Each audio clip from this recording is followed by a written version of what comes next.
Sir आजच्या session म्हणून आपल्या ॲसेटवर फोकस केलं पाहिजे आणि जे फ्री डिव्हिडंड देणारे शेअर आहे त्याची क्वांटिटी आपल्याला वाढली गेली पाहिजे, आता जे आहे त्यापेक्षा वाढली गेली पाहिजे. आणि जे सेक्टर होते इंडेक्स ते मला समजत नव्हते, क्लॅरिटी येत नव्हती काय, कारण मी सेक्टर बघायचो पण आज मोस्टली क्लॅरिटी आली. म्हणजे अपॉर्च्युनिटी भरपूर होती त्या मध्ये.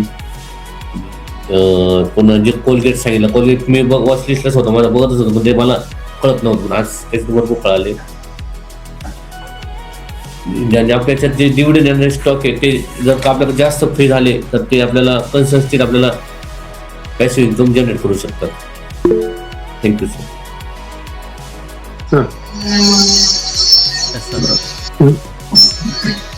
कन्सिस्टंट डिव्हिडंड पेइंग स्टॉक्स आपण शोधले पाहिजे, त्याच्यातून आपल्याला कंटिन्युअस पॅसिव्ह इन्कम मिळतं.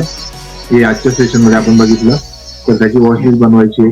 त्यानंतर फ्री शेअर्स मुळे जरी मार्केट निगेटिव्ह असलं तरी आपल्या पोर्टफोलिओला एवढा इम्पॅक्ट येत नाही, ही गोष्ट समजली तर फ्री शेअर्सवर आहेच फोकस ऑलरेडी. त्यानंतर ऍसेट कॉलम हा आपला नेहमी ग्रोईंग पाहिजे, त्याच्यावर आपला फोकस पाहिजे, एवढं एकच आपलं आहे मेन टार्गेट. त्यानंतर व्हेरियस सेक्टर बघितले, आज कुठल्या सेक्टर्स मध्ये ऑपॉर्च्युनिटीज आहे तर त्याचा स्टडी करायचा आहे. आणि एफएमसीजी स्पेसिफिकली त्यात सांगितलं.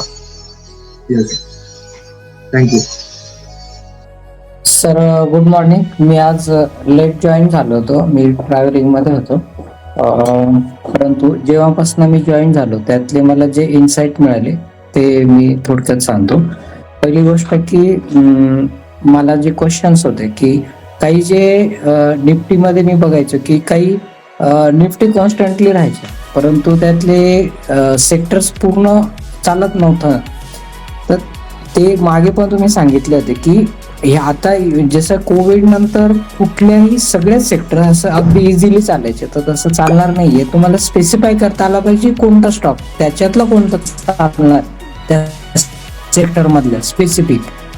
परंतु ते कसे ओळखायचे, म्हणजे त्याचं इन्साइट्स कसे बघायचे की हे जे काही बिग प्लेअर आहे, समजा 5 प्लेअर असतील तर त्यातला कोण चालणार, तर त्याचा आपल्या त्याला अपॉर्च्युनिटी कशी मिळणार आहे, त्याचे इन्साइट्स कसे बघायचे. जसं तुम्ही ऑइलचं सांगितलं ते मला गोष्टी समजल्या की, किंवा बँकिंगचं मला क्वेश्चन होता, तो बँकिंगचं मध्ये पण त्याला कसे कोरिलेट होते ते मला समजले. म्हणजे ह्या 2 इन्साइट्स मला मिळाले.